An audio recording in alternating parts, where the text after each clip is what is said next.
But we don't show prep, so so he had no idea. I just barely make it in. I'm sure you can tell, but we don't show prep. I mean, let's put the cards down on the table here.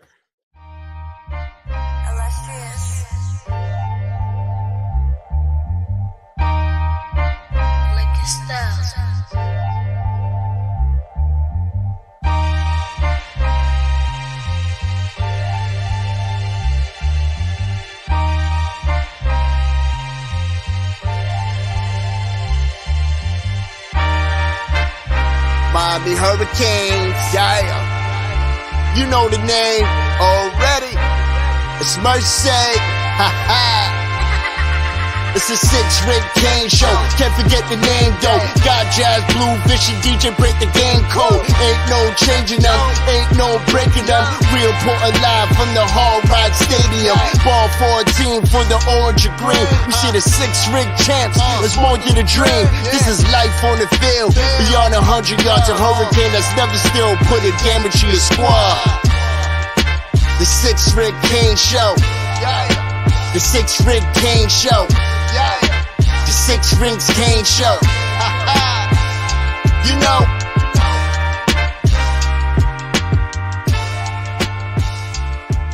What's wrong with us? Seriously.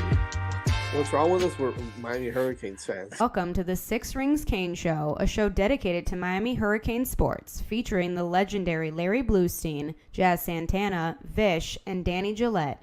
Let's go Canes. How's it going, everyone? Welcome to our first preview show of the year, the 6 Rings Canes pregame show with DJ Blue. How's it going, guys? Good. A lot of anticipation.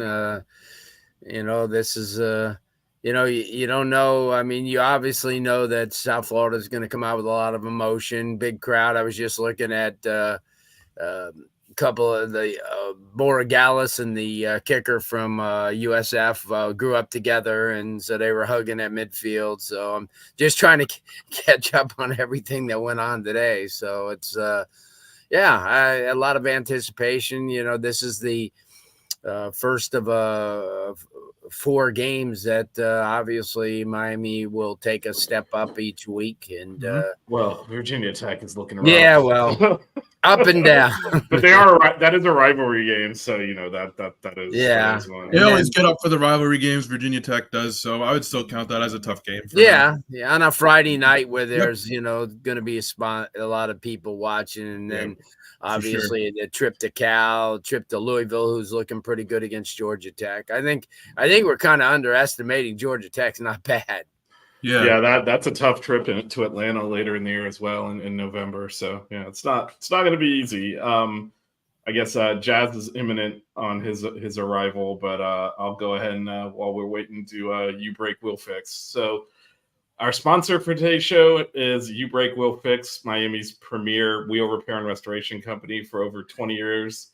Located in North Miami, You Break Will Fix has offered quick repairs for damaged wheels, and in most cases can offer you a free loaner. If your wheels are looking weathered, they can freshen them up much better than trying to replace them.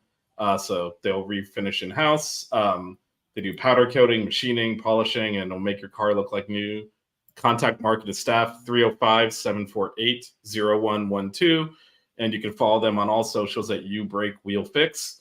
And if you mention 5 reasons, you'll get 5.5% off your next repair. So that's You Break Wheel Fix, located at 1848 Northeast 143rd Street, North Miami, Florida, 33181. And again, the phone number is 305-748-0112. Make sure you mention 5 reasons to get 5.5% off of your repair. All right. So I guess I'm imminently waiting for the lineups to drop. Shout out to Pimp Down. They usually Cam usually sends those out about right now. So I did see reports though that Cooper was warming up to play. I did not see anything on Jalen Rivers. So looks like the Canes might I don't know. We'll see when the lineup comes out, but he might be out again. How concerned are we about the injuries on the offensive line? Luis Cristobal played a lot in the last game. Are we concerned at all about the injuries up front? I'll start with you, Blue.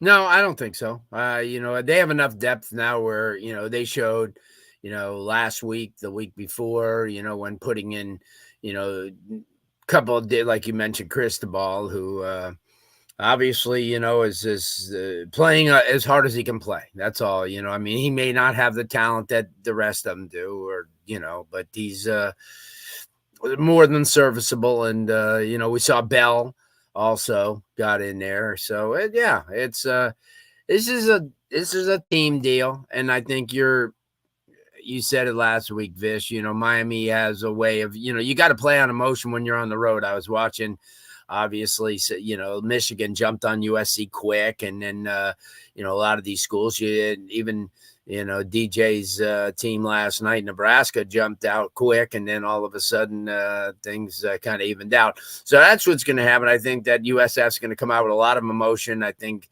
they've been talking, everybody's been talking, and then talent will take over, and then, but they got to be wary also of, a quarterback who's very mobile. Who can ignite the crowd, getting a first down here and there. But I think when everything plays out, Miami's offense and defensive lines of scrimmage, even though he's a runner, Miami's got some big boys on the defensive line. And so I'm excited about the game. I don't get a chance to watch a lot of the games on TV. Usually I'm there or doing other stuff, but I'm excited about it. What about you, DJ? And I think for me, it's like Blue said, it's going to be a game with a lot of emotion, a lot of excitement.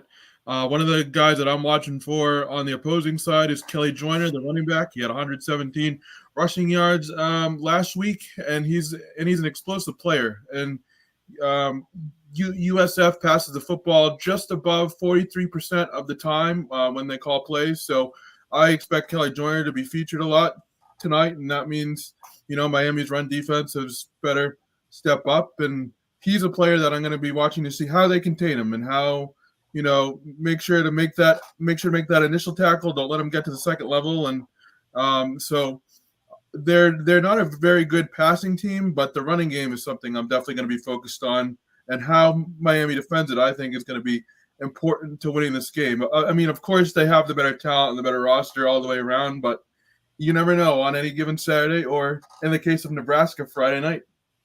Was wild. Yeah, and like you said, they can't throw, so that's going to put emphasis on them running the ball, right, and the Canes running game. As Mr. Santana is backstage. Give me a thumbs up when you're ready. All right, well, let's let the man in. How's it going, Jazz? What's up, guys? Had some technical issues getting the link, but he has joined us. Driving me crazy, man. Yeah, we were just talking about the lines. I don't know if you have any thoughts on the offense line. Looks like Cooper is warming up with the ones. I haven't seen anything on Rivers yet. I'm waiting for Cam to send out he still hasn't sent out the lineups or the injury reports that he usually sends out. So might be more of a game time decision. But any concerns there on the lines of scrimmage? No. I know that we had spoken about Rivers and Cooper both playing, but I'm not too concerned, even if it's Markel Bell there at left tackle. I like the most important thing is that they are healthy. Towards the end of the season and into the God willingly the playoffs, right? So if there's some guys that are still being held out because there's a tweak here, a tweak there, might not be such a crazy idea to sit him out this game. So, I agree. And I think for me, the concern is with Rivers is we haven't seen him in several weeks, and it was supposed to be a minor injury. And again, I'm worried it's much more serious than we were being led on there. Cooper, we saw get his ankle rolled last week, and they taped him up. And I think if it was a better opponent, they actually would just put him back in the game. But there was no reason to, so they just, especially on that surface with waterlogged and all, you don't want to make it worse. So I'm not surprised he's playing. Again, we don't have any official word yet, though, because there's no they haven't sent the stuff over yet.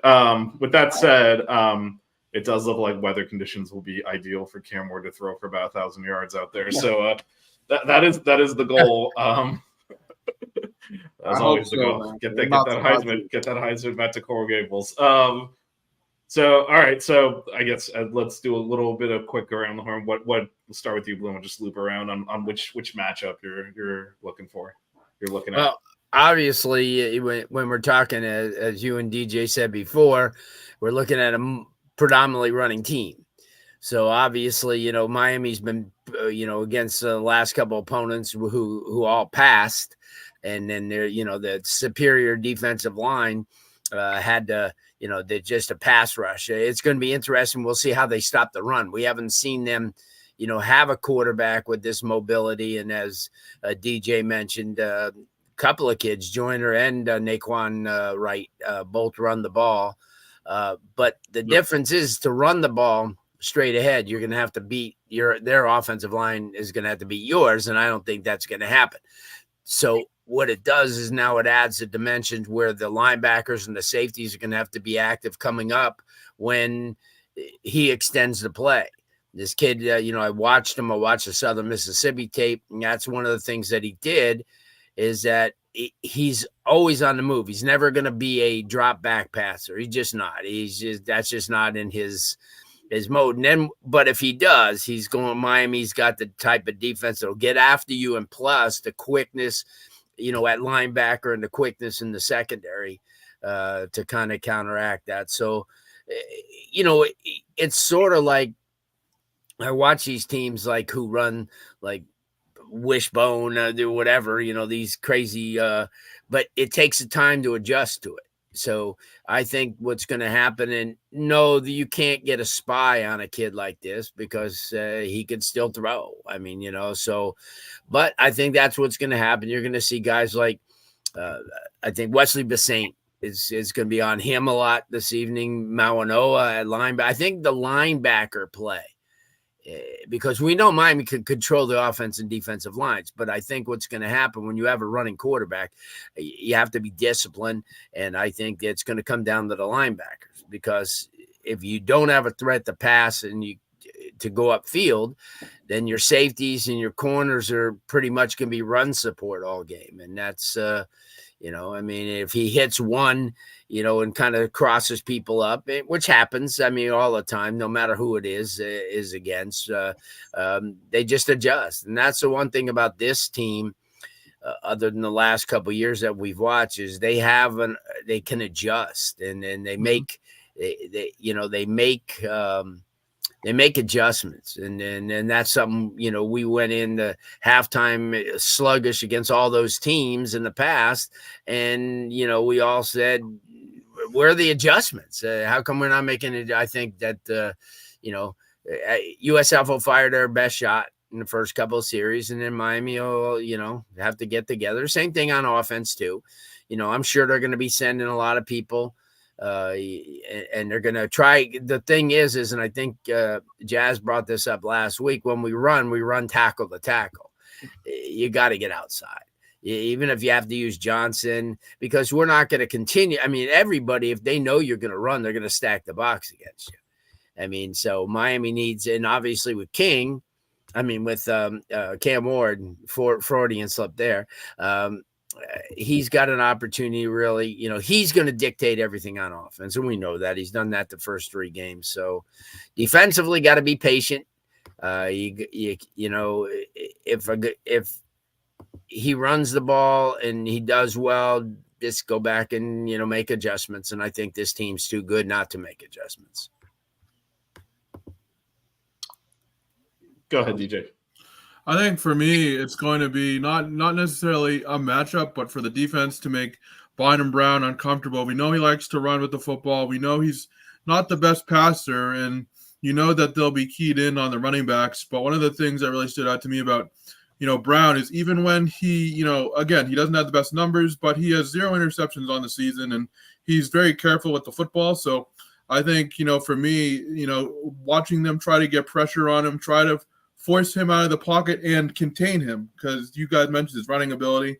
He's an absolute athlete, an absolute fast runner. So not only, trying to force turnovers, but getting him out of the pocket and containing him is going to be something that's going to be important for me tonight. And it's something that I'm going to watch for, because we certainly have a strong defensive line, and they're definitely going to be put up to the test tonight. And you, Jess? I'm going to say our punter. No, I'm just kidding. Hey, punters are people too, man. Do we have one? I haven't seen him. Oh, man. As far as matchups are concerned,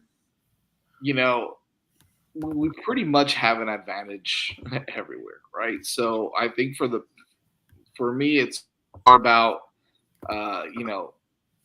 staying even keel, like realizing that, you're much better than them, right? So let's not start half-assed. Let's not start flat. Let's not, come out and, and play to their abilities, right? They do like to turn the ball over a lot. So, if you're gonna play too loose, if you're gonna play too, I don't want to say too confident, because I like that, right? I want them to play like that. I want them to play fast and hard, and confident that they're gonna go out and just smash these guys. But at the same time, don't let your guard down, right? Don't be too cocky about it. Go out there, protect the football. Beat them up. Hit them hard and hit them, fast, score a lot of, whatever it is, right? Dominate the football game, but don't take it for granted either. And I know it's tough, right? When you're a good football team, to not do one and not, to do one and not do the other. Yeah. And anything could happen, that. Look at freaking James Madison. They hung a 70 on freaking North Carolina today. $500K to give up 70 points. That's over $7,000 a point there. So, yeah, I agree with Jazz on that in terms of just the turnovers. That's what USF has lived off of that. They've only turned it over once, and they forced 8. A lot of them are fumble recoveries. They just had luck with fumbles. Right. And that's how they stayed in the game with Bama. If you look at the stats, they're very one-sided, but Bama kept fumbling, including inside the 10.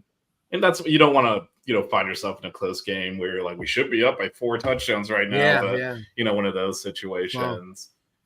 Wow. Yeah, that's how this could potentially go wrong. Before we move on to the next topic, let's go ahead and play our other sponsor here. Guess what, everyone? Football is back, and it's here to stay until February. Did you know that you can enhance your football viewing experience with Underdog Fantasy? Join over 1 million fans across 33 states that made picks on Underdog last year. My personal favorite is the higher or lower stats entry on my favorite NFL players on Sunday mornings after watching the Canes win on Saturday. The website is easy to use and the contests are easy to enter. I love playing CeeDee Lamb higher rushing yards and waiting for the Cowboys to run a reverse. I never got into team fantasy football because I didn't want to cheer against my own team, but with Underdog Fantasy, I can support my team by making picks for higher stats. Making picks on Underdog is straightforward, and signing up is even easier. Just head over to Underdog's simple-to-use mobile app or UnderdogFantasy.com.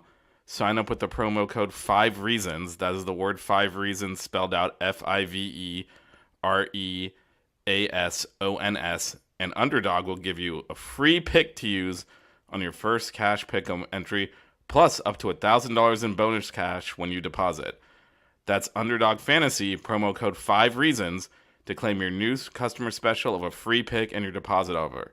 Must be 18 or older to play, 21 or over in Massachusetts and Arizona, 19 or over in Alabama and Nebraska, and President of State where Underdog Fantasy operates. Terms apply. Void in Colorado. Concerned with your play? Call 1-800-GAMBLER or visit www.ncpgambling.org.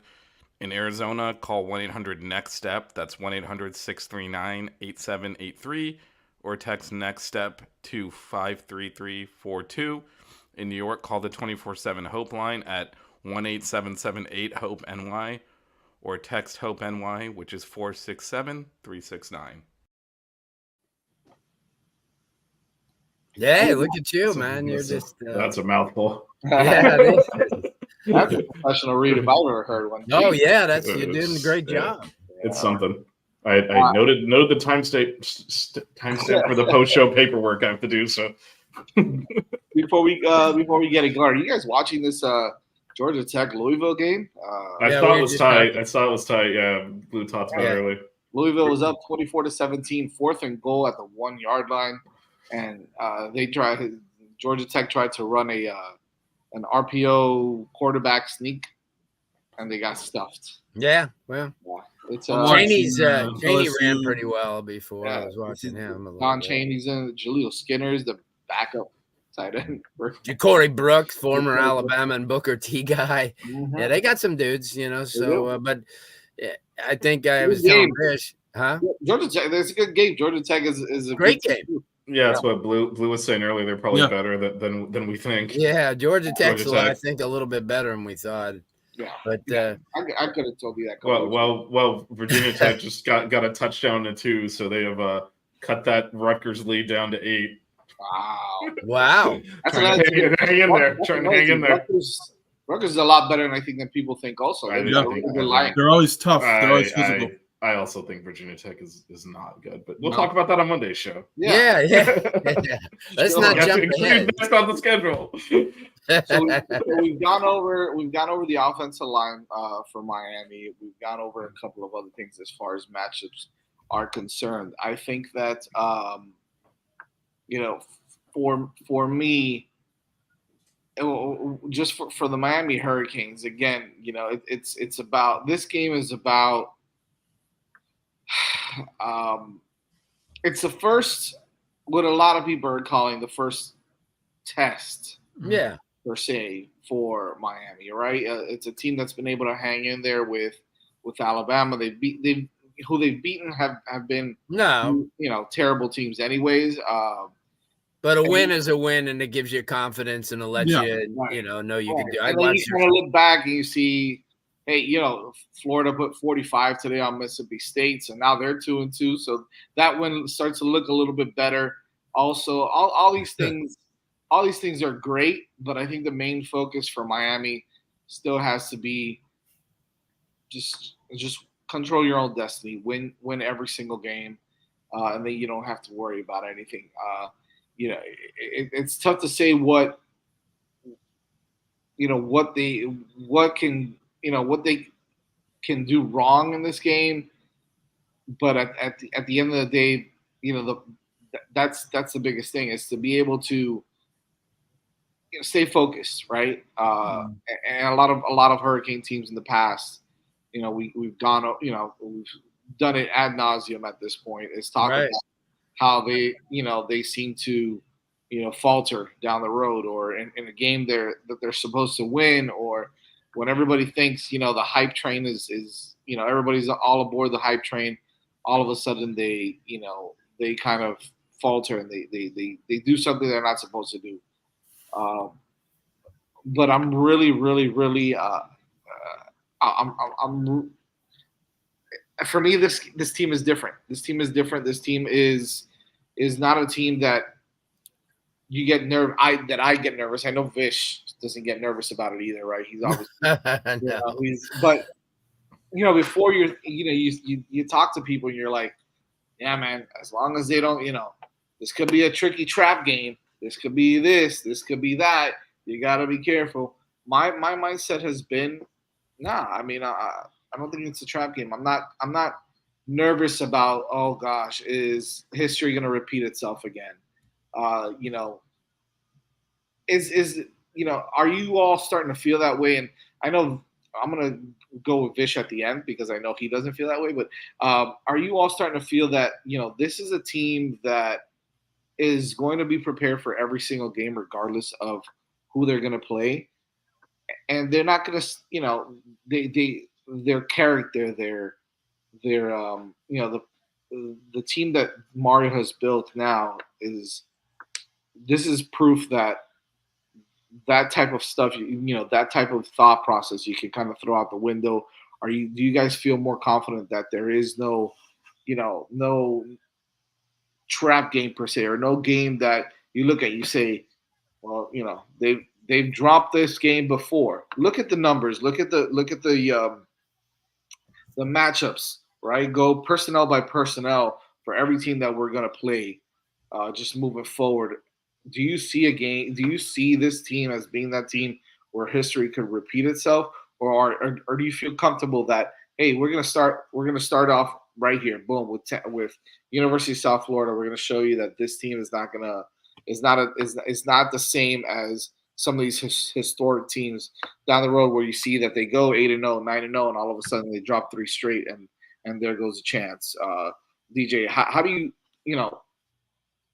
What's I'll start off with you on, do you feel, oh God, here we go, this could be that game that they drop, or are you feeling more confident as the weeks go on by that there is right now there's no reason to feel that way? You think that this game you feel confident enough to say, yeah, this team's got it, they're gonna win. I feel confident enough to say that, yeah, this team's got it. We're going to win. I mean, I think it starts with Cam Ward. I mean, coming into the season, we didn't know. We had seen what Cam Ward played like at Washington State, and we knew about his athletic ability, and we knew about his passing ability, but we needed to kind of see it in a Hurricanes uniform to believe it, and I think it starts with him. And I think over the last couple of weeks, this Miami Hurricanes team has learned how to win and how to finish.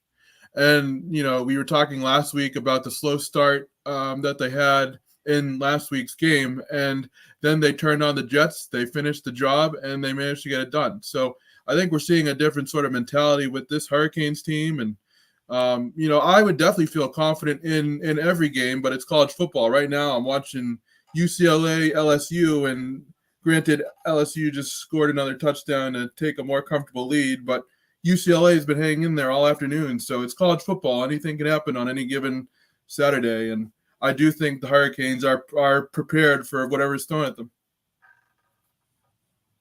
Blue, I kind of I want to ask you a different question, kind of moving into this. Do you expect that, as you mentioned earlier, right? You said Cam Ward is the one that's going to dictate this team, this offense, the way that they're going, the personality of the offense is always going to run through number one. And I get that. But you've seen in a couple of games already that certain players, pop up and kind of take command of the offense with him. You saw last week it was Jacoby George looked really good, had 5 or 6 catches, over 100 yards.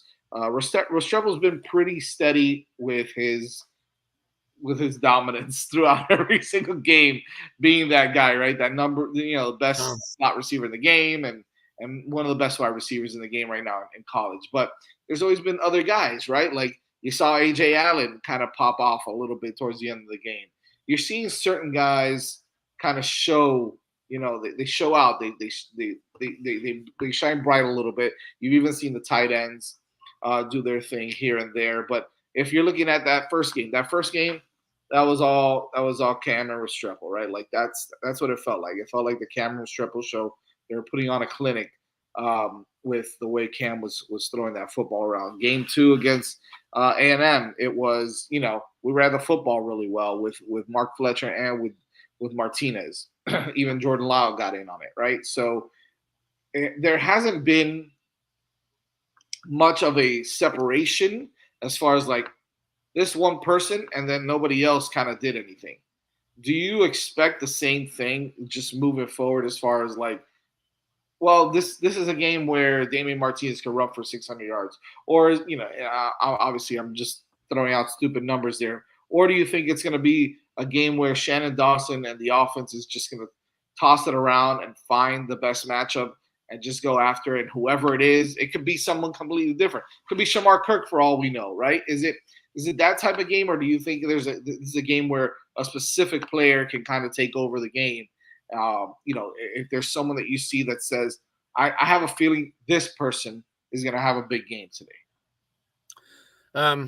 From the offensive standpoint, I have no worries. They've got as many weapons as anybody in the country, really. As many as Alabama. Better quarterback play.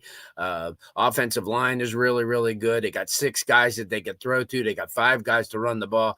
It's defense that kind of worries me because of the fact that they haven't faced a mobile quarterback.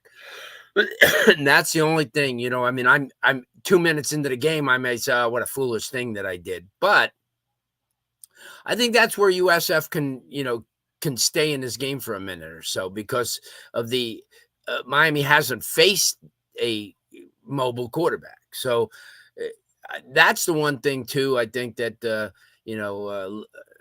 this defense is really good, and we know, but that's when they pin their ears back and go after a quarterback who's not going to, Daniel Richardson, who couldn't beat me in a race, and, guys like that. But when you take a look at a mobile quarterback, and we saw him, even though it was a depleted Syracuse team last year, they had no answer for him. And he ran all over the place, and you got to be adjusted. And does Miami have, a quarterback who can assimilate that in a practice? And no, they do, but he starts, so you couldn't very well use him on a. So that's the only thing. I want to see how the adjustments were made. We know that if he goes back to pass and he's in the pocket, he's dead. I mean, there's no doubt because we've got, possibly 2, maybe 3 first-round draft picks on the defensive line. I mean, I've gone out on the limb and say I think Barron will be a top 5 pick. He will. You got to use a guy like that. So that's my only apprehension. Offensively, they got so many weapons. I mean, I think that this is a game you were talking about, Shamar Kirk. I think it's a game that Arroyo could go off in because of the fact that they're going to concentrate a lot on those receivers and then the running game. And then he's a big body guy. He could catch 5-6 balls tonight and make a difference. And we all know it. As you said, Restrepo is going to be the dude. I mean, he's good. Listen, if he's running ragged on everybody in the country, he's not going to let, DBs or, from this program to stop him. Then he won't. It's just, offensively, I have no worries. They're going to score. It's just defensively, I want to see. And time, remember, when you run the ball and you're successful and you get first downs, you eat the clock up. So that's another thing too. So that's it. Other than that, I think I said on Monday that I thought they'd win. I think that the emotion's going to carry on for the first quarter or so. And rightfully so, it should. They're going to be packed. This is the biggest. I mean, this is one of the biggest, if not the biggest game they've ever played because it's Alabama was nice, but this means everything. This is recruiting into the future. And as they were saying today, I did University of Miami pregame show, and there's talk now that USF can go into the Pac-12. Saw that. Yeah. So you never know, so, and like I said, Golis is a great coach, but he's going to have to, and that's why I say he's an offensive mind. So we'll see. That's the only thing. I mean, they're not stopping Miami, not offensively. Well, Miami's got too many weapons. It's funny you mentioned, and 2 things before we do predictions.